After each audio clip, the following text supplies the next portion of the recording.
경제 속속 시간입니다. 오늘은 경제부 박효정 기자와 함께합니다. 안녕하세요. 안녕하세요. 네, 첫 번째 키워드 전기차 화재 관련 얘기입니다.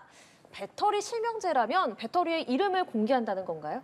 네, 맞습니다. 배터리가 이름을 공개해서 그 제조사나 이런 정보들을 알 수 있게 하겠다는 건데요. 인천 청라 아파트 지하 주차장에 멀쩡히 주차돼 있던 벤츠 차량에 불이 났고요. 100여 대 넘게 불타고 또 주민들이 극심한 고통을 겪고 있습니다. 그랬잖아요. 네, 그런데 이제 배터리 어디 거냐라고 했더니 초반에는 잘 파악이 안 됐습니다. 처음에는 이제 세계 1위 배터리 업체인 CATL 제품이다라고 했다가 국토부가 조사를 해보니 좀 낯선 회사였죠. 파라시스라는 세계 12의 업체 제품이었습니다. 이렇게 전기차 타더라도 배터리가 어떤 제품인지 제조사에 적극 문의해보기 전에는 알기가 어렵습니다. 네. 영업기밀로 취급하는 업계의 어떤 관행 때문인데요. 하지만 전기차는 내연차와 달리 배터리가 핵심 부품입니다. 자동차 가격의 상당 부분을 배터리가 차지하고요. 네. 그래서 배터리 제조사와 사양 등을 처음부터 공개하고 소비자가 선택할 수 있게 하자는 것입니다. 국내 완성차 업계부터 나섰는데요. 현대차는 자사 전기차 13종에 들어가는 배터리 제조사를 전면 공개했습니다. 네. 소형 SUV 코나 일렉트릭 2세대에는 중국 CATL 들어가고요. 나머지는 모두 SK온과 LG 에너지 솔루션 제품 들어간 것으로 파악이 됐습니다. 같은 그룹의 기아도 7종 차량에 들어가는 배터리 제조사 공개했고요. 국내 수입차 1위 BMW는 이번 주 중 홈페이지에 모든 전기차에 들어간 배터리 제조사 공개할 것으로 보입니다. 네. 벤츠 코리아 경우는 사고 이후에 제조사 공개 못한다고 하다가 입장을 바꿔서 오늘 공개했습니다.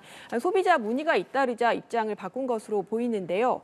16개 차 중 14개의 CATL 또 파라시스 등 중국 업체 배터리가 탑재된 것으로 나타났습니다. 명색이 벤츠라면서 죄다 중국산 사용하냐 이런 반응이 이어지고 있습니다. 네.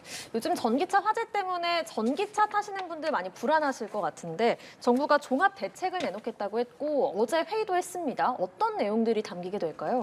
네, 맞습니다. 우선 정부가 어제 환경부 주재로 긴급 회의를 열었고요. 다음 달 초까지는 종합 대책을 마련하겠다고 했습니다. 우선 앞서 말씀드린 것처럼 제조사가 어떤 배터리 사용하는지 공개하도록 하는 방안이 필수적입니다. 네. 완성차 제조사 그리고 수입차 업계에 정보 공개하라고 요청하는 건데요. 이를 위해서 배터리 정보 공개하면 자동차 회사에 추가 보조금을 대당 30만 원 지급하는 방안 검토하고 있습니다. 두 번째로는 과충전 방지할 수 있는 장비가 있는 충전기를 확대합니다. 과충전은 배터리 화재로 이어질 수 있는데요. 충전기에 전력선 통신 모뎀이 있으면 배터리 충전 상태를 실시간으로 확인해서 과충전을 막을 수 있습니다. 네. 현재 급속 충전기에는 대부분 장착이 돼 있는데 완속 충전기에는 거의 없습니다. 그러니까 확대될 필요는 있지만 이미 보급된 충전기는 어떻게 할 거냐 하는 문제는 여전히 남습니다. 이와 함께 배터리 안정성 인증제도 준비하고 있습니다. 인증을 하려면 여러 실험을 거쳐야겠죠.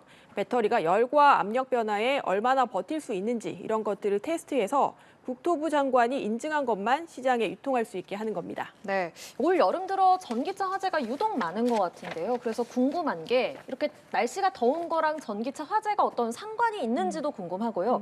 그리고 지금 당장 전기차 타고 출퇴근하셔야 되는 분들도 많을 텐데 이분들이 어떻게 하면 안전하게 탈 수 있는지 화재 예방법도 알려주시죠.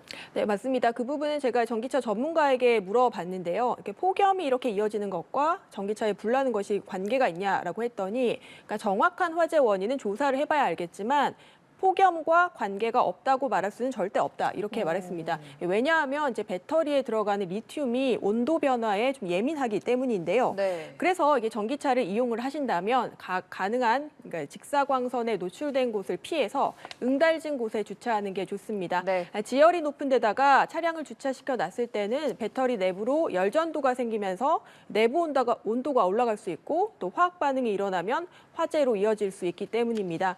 또 전기차는 배터리를 80% 정도만 충전하는 게 좋습니다. 100% 충전하는 건 맥주병에 맥주를 가득 채워 넣고 흔드는 것과 비슷하다는 게 전문가들의 조언입니다. 그렇군요. 네, 전기차는 또 불이 났다 하면 끄기가 어려운 게 문제다 보니 근본적으로 충전소를 지하 주차장 대신에 지상에 설치해야 한다는 지적도 나옵니다. 그런데 논란도 있죠. 신축 아파트 대부분 지상에는 주차장이 아예 없습니다.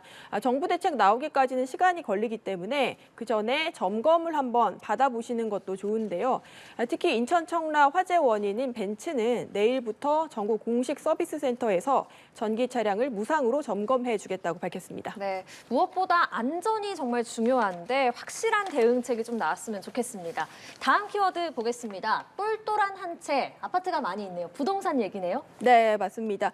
최근 서울 주요 지역에서 50억 원 넘는 아파트 신고가 계약이 잇따르고 있습니다.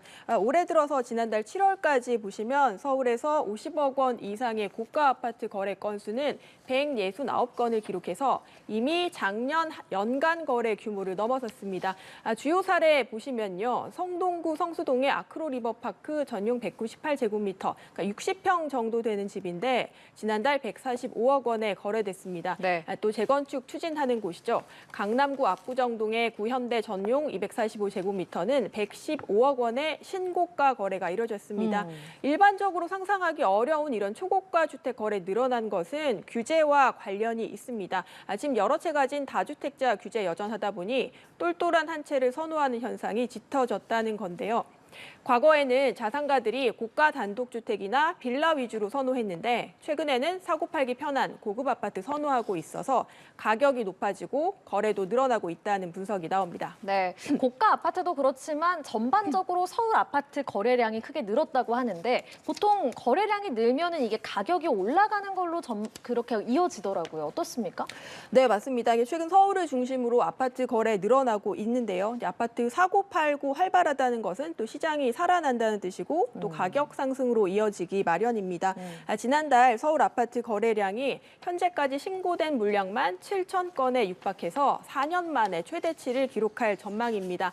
어제까지 서울시에 신고된 아파트 거래량은 6,912건으로 아직 신고 기한이 20일 정도 남았으니까 감안해서 보면 7월 거래량이 3년 7개월 만에 최다가 될 것이 확실합니다. 네. 거래가 어디서 많았냐 살펴보면 지난달엔 노원구, 도봉, 강북구 등 강북권 위주 거래가 늘었습니다.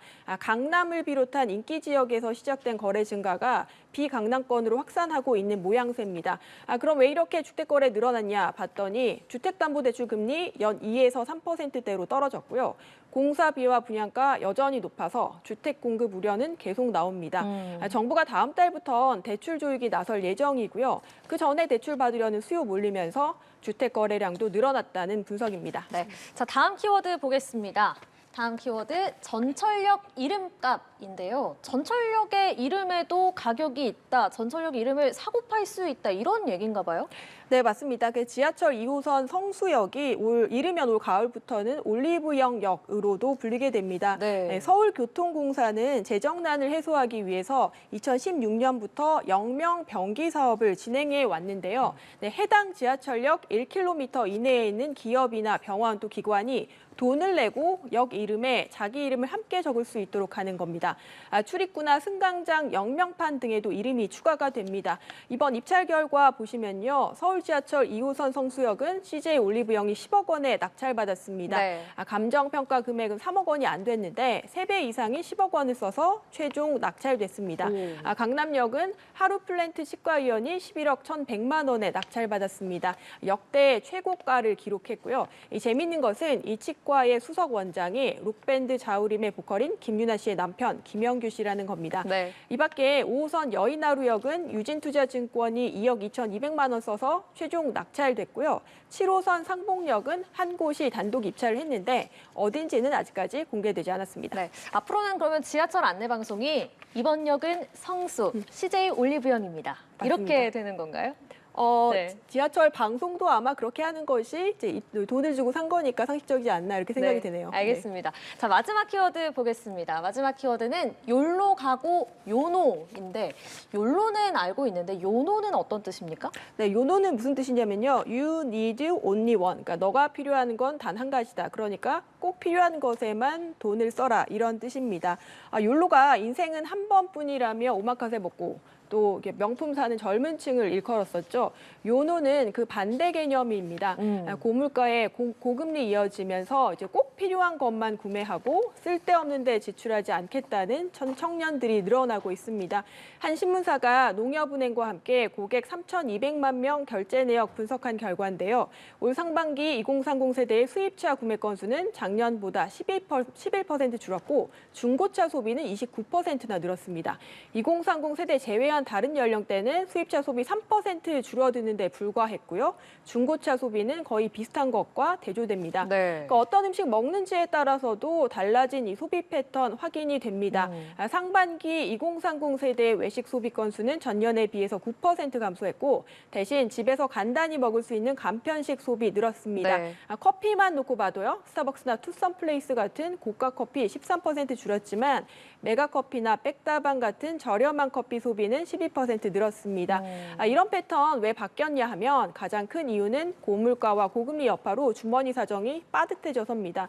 통계청에 따르면 2030 세대 작년 평균 소득은 6,590만 원으로 전년 대비 1.9% 늘어나는 데 그쳤습니다.